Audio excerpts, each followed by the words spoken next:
Yes. Good evening. Good evening, everyone. First and foremost, let me apologize that we are running late a little bit. The show was meant to start at 4 o'clock London time and 5 o'clock Udua land. But we encountered a few technical problems and it's been resolved. Now, you are all welcome to the mother of all streams, anywhere else, in this struggle for our self-determination. That is, for you and I to decide if we really want to go into our promised land. Today is specifically dedicated to one of the greatest legends of all time. I say one of the greatest legend of all time. And I'll tell you why this particular special guest that we want to showcase is one of the greatest legends, not only in Nigeria, perhaps across the entire Black African nation. Yes, you heard. The late Chief Obafemi Awolowo. How will I describe this legend of Obafemi Awolowo? The political Moses of Nigeria. Awo the Great. Awo the greatest Yoruba legend of all time. Awo the very best and the finest that God gave to the entire Yoruba race and the entire Black race. The finest and the very best of the political circle, not only in Nigeria, but across the entire Black African continent. And guess what? The late Odumegwu Ojukwu, this was a quote by the late Biafran warlord, who confirmed emphatically that Chief Obafemi Awolowo was the best president Nigeria never had. So today, to actually discuss the legacy of this greatest legend of Odua land of all time is nobody else that is in the right position or in the right frame of mind to tell us exactly that man called Jeremiah Obafemi Awolowo. So in the Zoom area waiting very patiently for me is one of Chief Obafemi Awolowo's precious daughter. Well, all those children, including Sheikh Awolowo, that is the city, the first that was killed brutally as well. I don't have to go into history. They were all precious to Papa. Not only Papa Awolowo's children were precious to him in his lifetime. All other children across the nooks and crannies of not only the Yoruba land, but across Nigeria were precious. I was a beneficiary, I'm proud to say, a beneficiary of this same sage. And I'm proud to say, just like many of you, if you're in your late 50s, early 60s, and your 70s, you must have gone through the same education. Now, I've got in the studio, and first and foremost, I've got a co-host before I introduce these two important guests in the studio. Just a minute, let me just quickly do this to admit other people as well. Co-anchoring this program with me today is no other person but my chairman in Yoruba World Congress UK and Yoruba Nation Now movement. Engineer Tajuddin Rahim is here with me and he's in the studio. Engineer Tajuddin Rahim, please, you can come straight into the studio and I'll then tell them exactly. I'll tell the whole world. Yeah, Engineer Tajuddin Rahim, this is him. He's the chairman of the Yoruba World Congress UK and Yoruba Nation Now movement.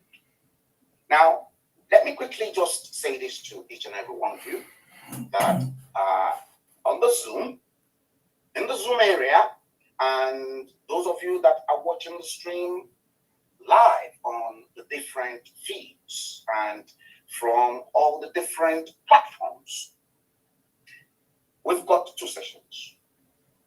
The first session will deal with our mama,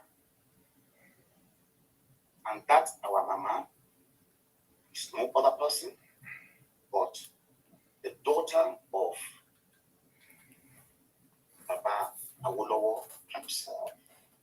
She's here to tell us, to tell you exactly what we don't know about Papa Awolowo, because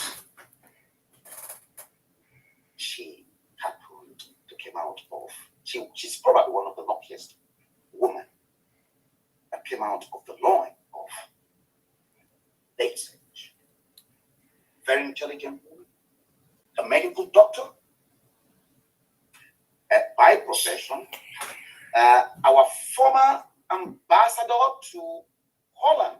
So in other words, I'll probably say she's an ambassador plenipotentiary, and she's done quite a lot, not only for Yoruba land, but the legacy that Papa Awolowo left behind. She's taking over that mantle and she's building upon where Papa left us, left behind. This person is no other person other than Chief Dr. Mrs.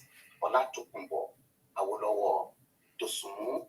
I'll give Sister Kunbo that chance to please say hello to everyone across the whole world. And then I will now tell you exactly the way we modeled this particular stream and what you should expect and the protocols that are already in place. Sister, the mic is over to you, ma'am. Thank you very much. Good afternoon, good evening, everybody. It's a pleasure to be here. It's always a pleasure to talk about Papa and to try to inform those who don't know about him, who he was, what he stood for, and the legacy that he has left behind. So I'm very happy to be among you. I've already seen the video that you showed before the program started. So you've already kind of told the story more or less. But any additions that you want me to make, I will be happy to make.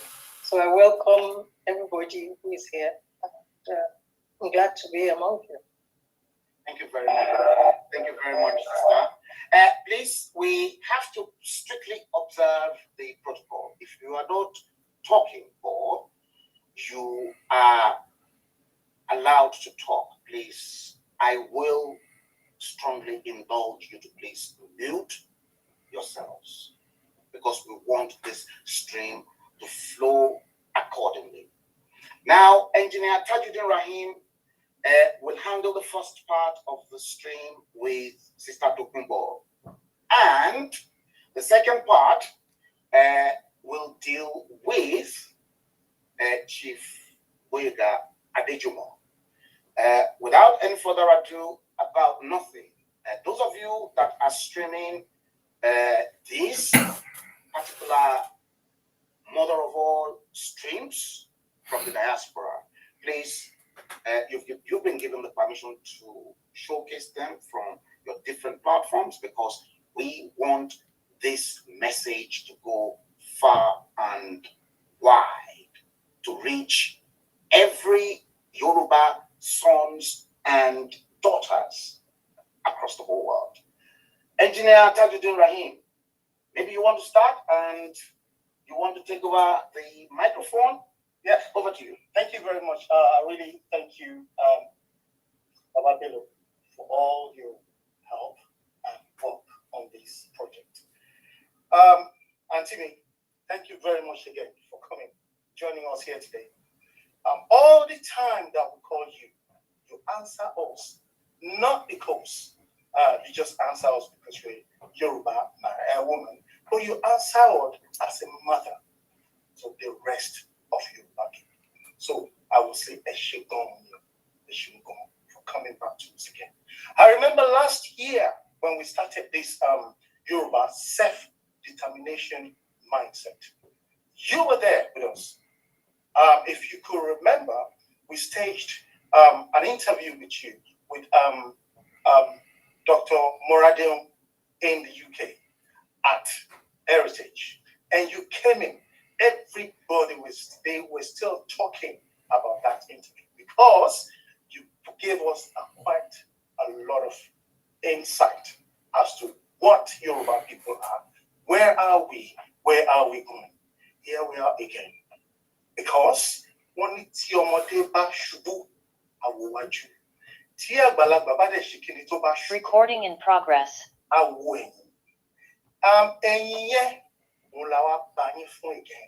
So thank you very much for joining us. But I will have to say this: these will not have been possible without one man. Egbon Mikoshishu, Bonka of Hare Onokakamfo, the chieftain of our dear institution in Yoruba land, Afenifere. You have been there with us at the time that sometimes we don't know what to do. We come to you, Mogaji, thank you very much.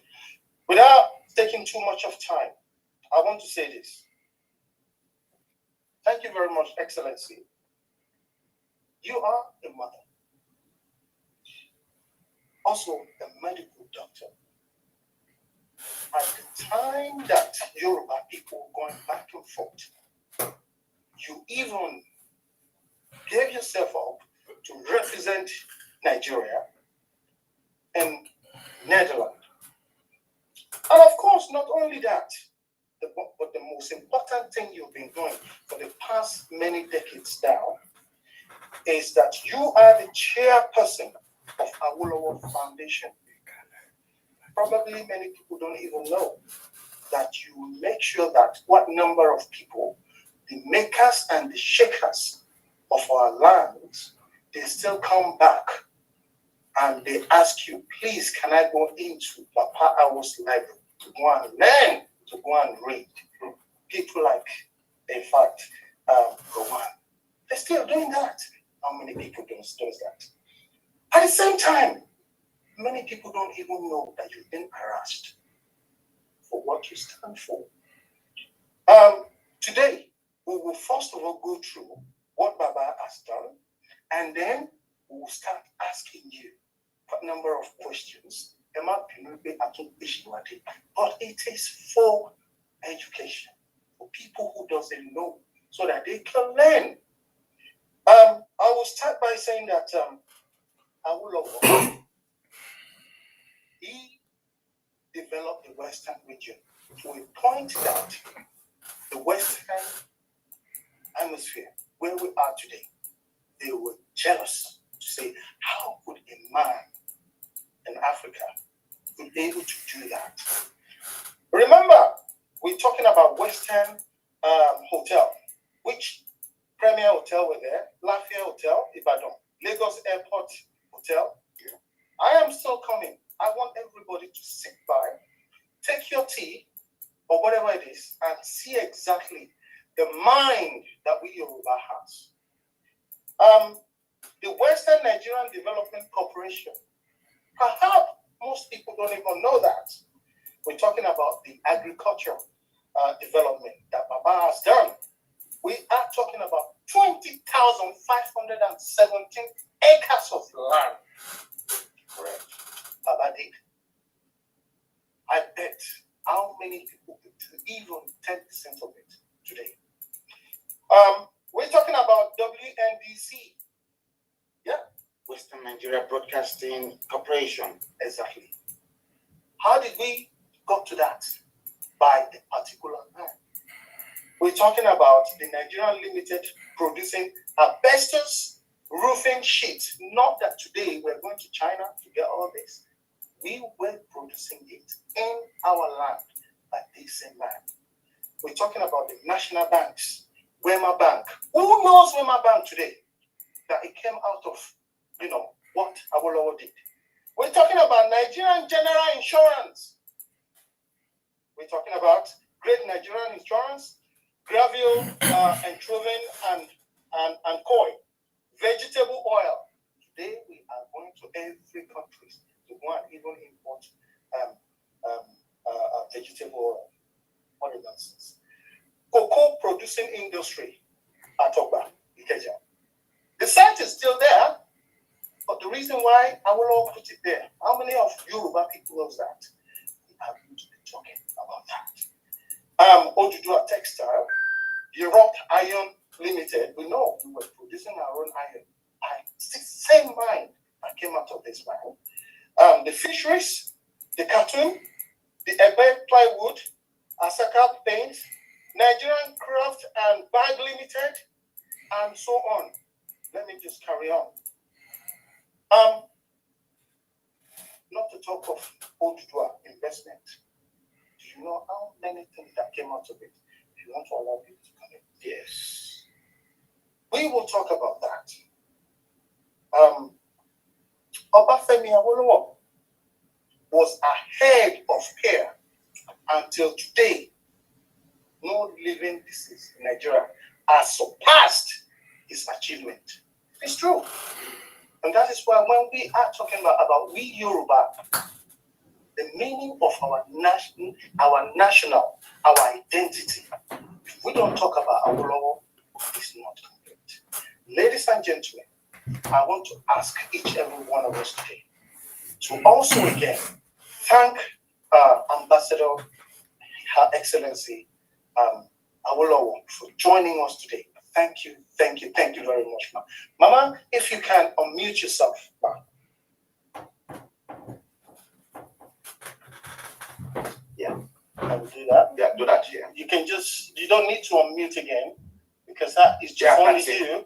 And we are going to unmute our dear father, Mogaji Adejuwon, because I know wherever your auntie is, you're always there. Please, if you can unmute yourself, sir.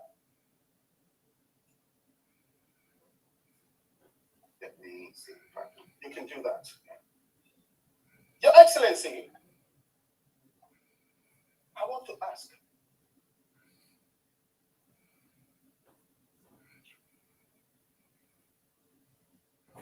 Papa developed Western region, and at the same time, a good father. The family background, let's start from there. How did Baba put together the political lifestyle and his family? And yet, he came out as the finest man on earth. Over to you, ma'am. Thank you very much. That's a very deep question, very profound. How did he manage to combine family life with public life? Let me start by saying that it's not usual for children to study their parents and to critically assess what they're doing until they die. So I obviously, when Papa was alive, well, yes, he was Papa. He didn't have much more meaning to me than that. He was Papa, to whom you went when you had problems, to whom you went when you needed one thing or the other. And he was just there. And even on the day, his last birthday, when he made that famous speech that he was celebrating the imminence of his transition, I remember I was there that day. I was in the hall. I was in the Kuyela hall.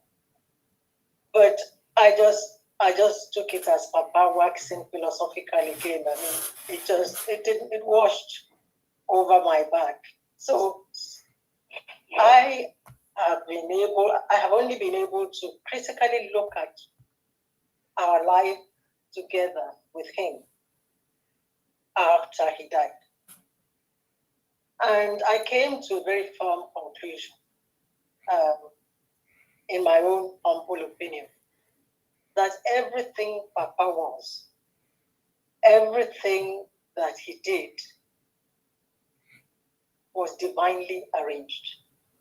He himself, in answer to questions when he was alive, in some interviews, I remember once he was interviewed, he was asked why he was so passionate about educating everybody and making sure that every child and every adult was educated.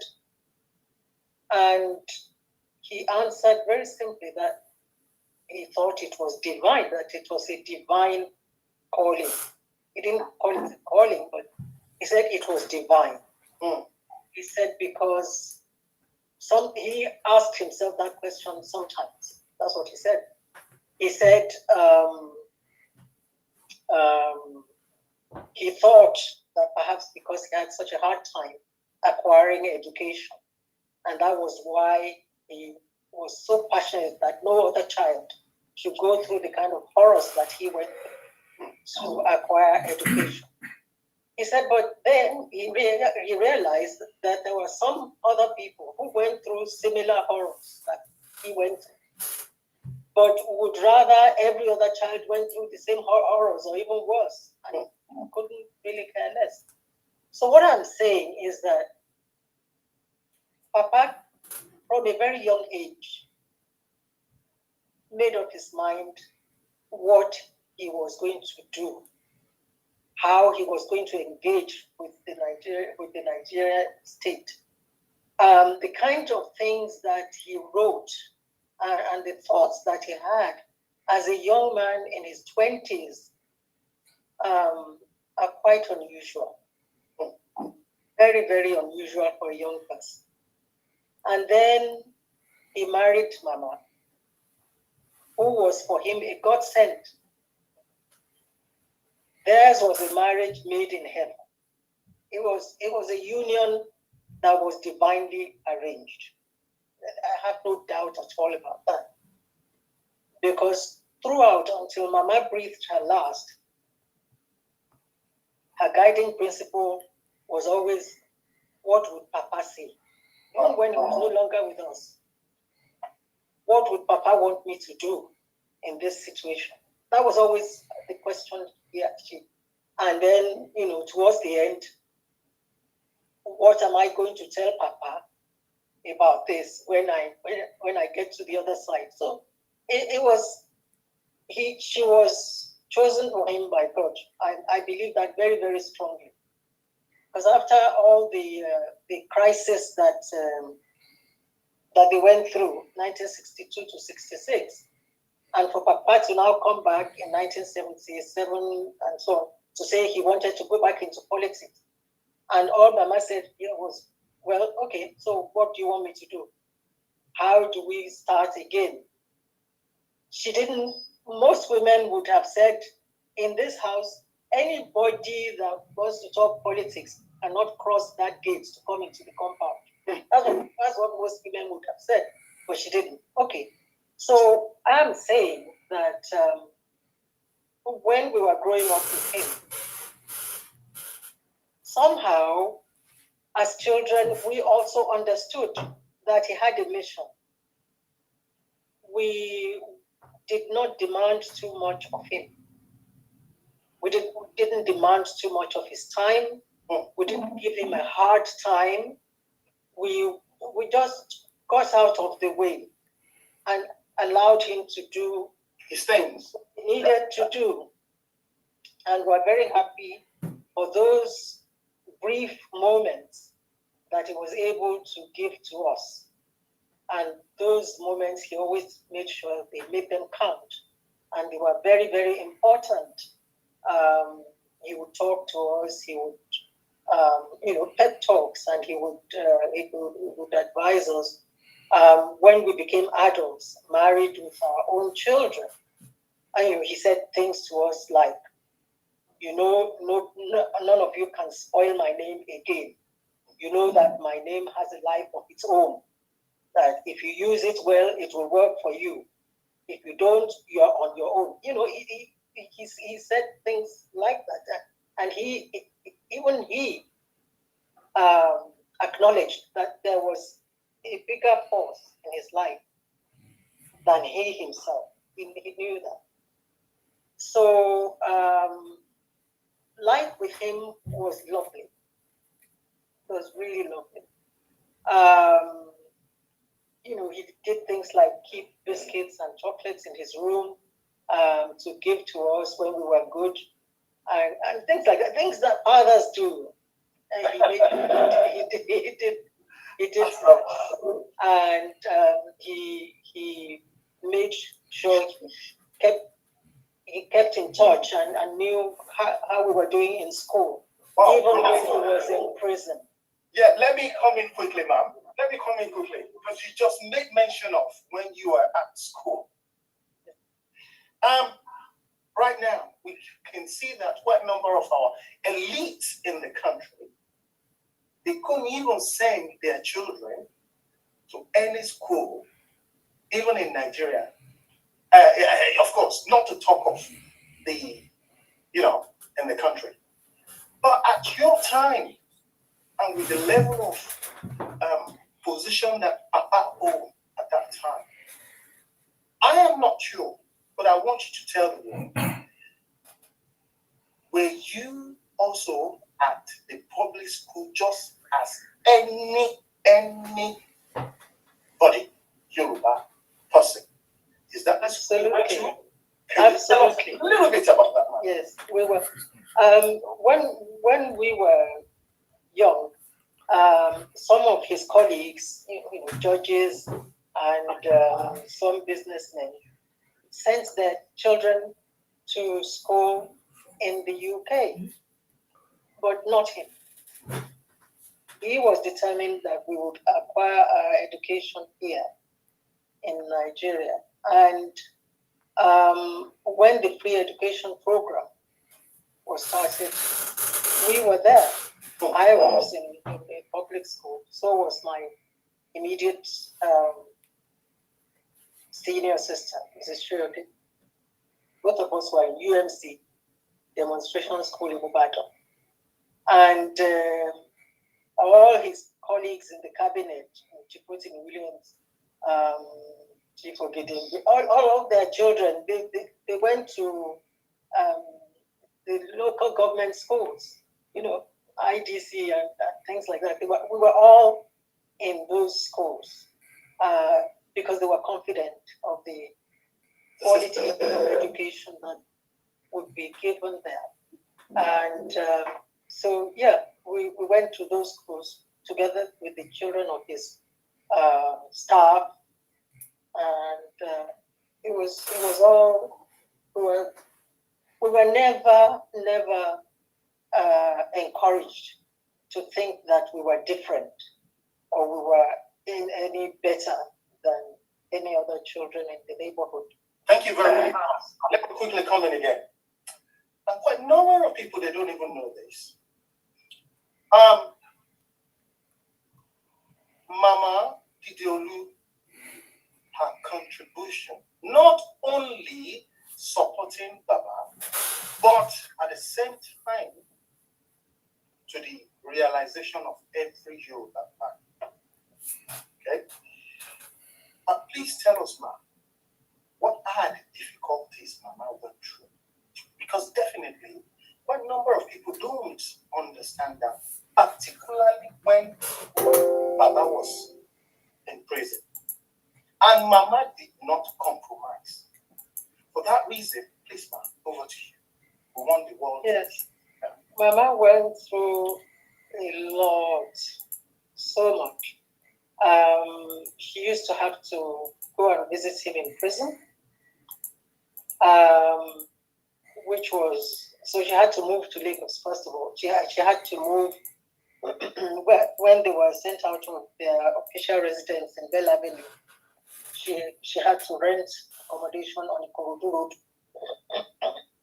That was where she was living when the unfortunate incident of our brother's accident happened. She used to have to go and see Papa in prison. But then, on the first anniversary of the death of our late brother, on the day, Papa was transferred to Calabar prison that morning. So Mama couldn't even go and see him, just to commiserate with one another on such a day as that. So you can imagine how traumatic that would have been. And then when Papa was transferred to Calabar, he used to have to go maybe every month to go and visit. And those were the days when there was no Niger bridge. There was no bridge between Oron and Calabar. It had to be by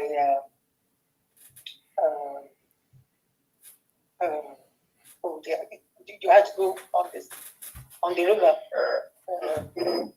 They had to put the car on the, what do they call them now? You know what I mean? Yes, exactly. So the journey, she used to have to set off at 3 a.m. in the morning from Ibadan to get to Calabar by 6 o'clock in the evening. So it was very traumatic for her. And then in between, she was asked to go and apologize, to go and beg certain people Papa could be released. But she said she couldn't do any of that without her husband's say so. And of course, Papa, she knew that Papa was going to say no, so she didn't. But then she had to step in when it was looking as if, well, maybe the elections might be a way out of the logjam. In other words, she needed to contest the election in place of Papa, so that in case they won, she might then step down and release Papa from prison. Because that was a long shot. But she had to go campaigning. After our brother died, she had to do that.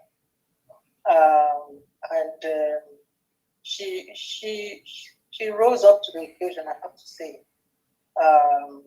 And then she spent her own money for the party as well. I have some letters in my possession that Mama handed over to me. Some of the letters that Papa wrote to her from prison. And in one of them, Papa was saying to her that she should not bother about all the money that she has spent on behalf of the party, that she should just take it as further sacrifice by both of them for the good of people.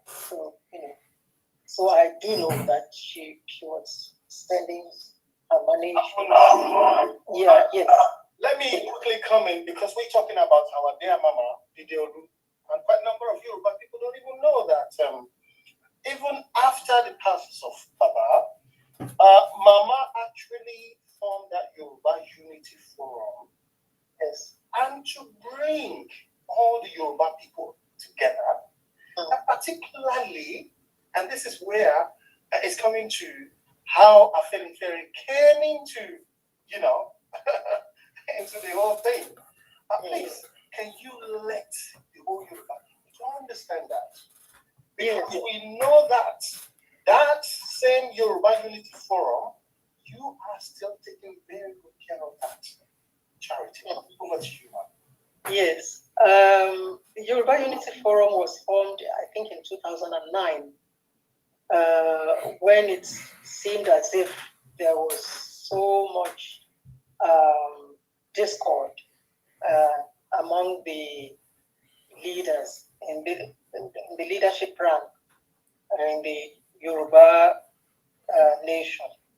And Mama felt that she had a duty to bring everybody together under one umbrella.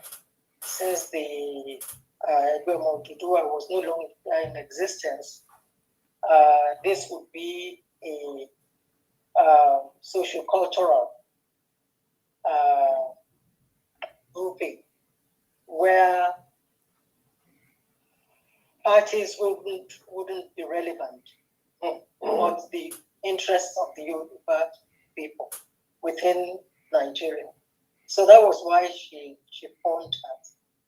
And when I now came back to Nigeria, I was kind of invited in to the Yoruba Unity Forum. And today I'm one of the vice chairmen of that forum. So now, it seems that whatever we're doing today, if not.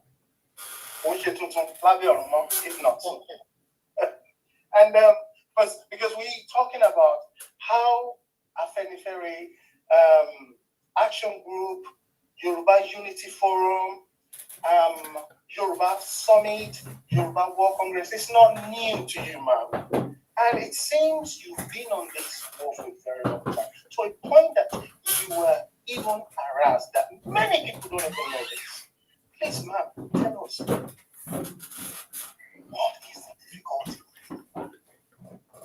What do you see? I'm sorry to You're putting me on the spot here. I know, but it's very complex, very complex. It really isn't new in the history of the Yoruba people. Even Papa wrote it in one of his books that unity appeared to elude the Yoruba before the emergence of the Egbe Omodua and then the action group.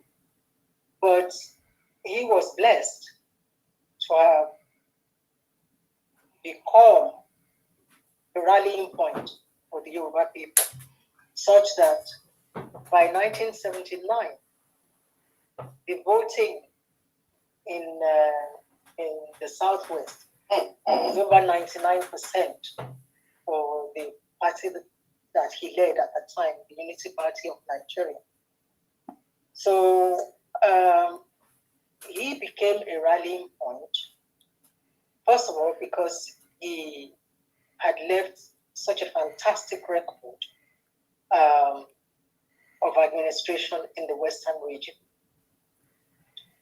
He had become trusted, and as a result of his travels, a lot of people now were attracted to him and began to see that his travels had more to do with what he was doing for them than anything that he had done wrong. So he became a rallying point. He was trusted, and people knew that what he said was what he was going to do, and they were willing to follow him blindfolded. Unfortunately, he left us so suddenly. So suddenly. He left, very, very suddenly, if you remember. I saw him on Friday, the 8th of May. I was with him until about 6 o'clock. I left him at about 6 o'clock in the evening to go back to Lagos, only to be told the following morning that he had passed away. So it was very, very sudden. Yeah, we will get to that now. For a sudden, sorry? Yeah, we will get to that because I know quite a number of things here. Yeah. That point that you want to touch now, definitely, we are definitely going to get there. But another thing is, ma'am, we know that every quarter, everywhere that we see now in Nigeria, a number of people talking about corruption. How did Baba dealt with corruption when he was? He led by example. Yeah. That it was very simple. He led by example, and people knew. His colleagues knew. His colleagues knew that he would not tolerate anything like that. So everybody fell in line. And there was the famous story of when they went to London. Yeah, I told that story. They went for one of these conferences in London, and Chief Akintola was still with them at that time, and Mr. Rewani and all of them. They decided to go to a restaurant in London where they serve fresh fish, and I mean fresh. I mean they would pick the fish from a tank that was still sweet. Point and kill. And they would prepare it for them. So they were not aware. How is it starting? That is my favorite story. People must hear this story. That is my favorite story. You and I will never get tired of telling this story over and over again. They were not aware how costly it was going to be. So when they brought the bill, they couldn't raise the money amongst them. So what to do? So they told one another, we have no choice. We have to go to the premier and ask him to advance us some money. So they now pushed it to one another. Who is going to tell the premier? They said, okay, you are close to him. That's Mr. Rewani. You go and tell him that we don't have money to pay at this restaurant. And he went. He went and saw Papa. Papa said, the lot of you come to London, you want to eat fresh fish in London. And you didn't realize that it was going to cost you so much money. And of course, he told him up roundly and said, well, if you don't have money, go and wash dishes in the restaurant. And of course, after a lot of persuasion, Papa advanced them the money. But they paid back. When they got back to Nigeria, they paid back. Well, now, on that note, I know that we're going to get back to Mogaji. Can I quickly just ask Sister Tokumbo a very, very quick question based on this testimony, one of the greatest testimonies that I've ever heard from. I mean, it is like I said, it is only you that can tell the story. I mean, and I'm really fascinated. And the question I want to ask now, Sister, is this: can we see or get someone that is close to Papa? Because you said you've got Papa's shoes that you've kept, and you still haven't find someone, a politician within the Yoruba land, that the shoe fits. Sister, do you really want to talk us through Papa's shoe? Or Well, I will suggest we get to that later. okay, Yes. over to you. No, unless if Auntie is but No, I can't even keep Papa's shoes. Those hypothetical shoes, they're not for me to keep. And I don't see why we can't get anyone. It's a question of will. That's really what it is. It's a question of will. If people are willing to sacrifice for their people, why not? okay. Anybody can wear Papa's shoes. Yes. Baba Mogaji, point and kill fish. And I know you're so much interested in that, Baba. I know very soon you'll be coming to London, and I will take you to that point and kill fish. Baba, how do you think you're going to manage that, sir? Over to you, sir.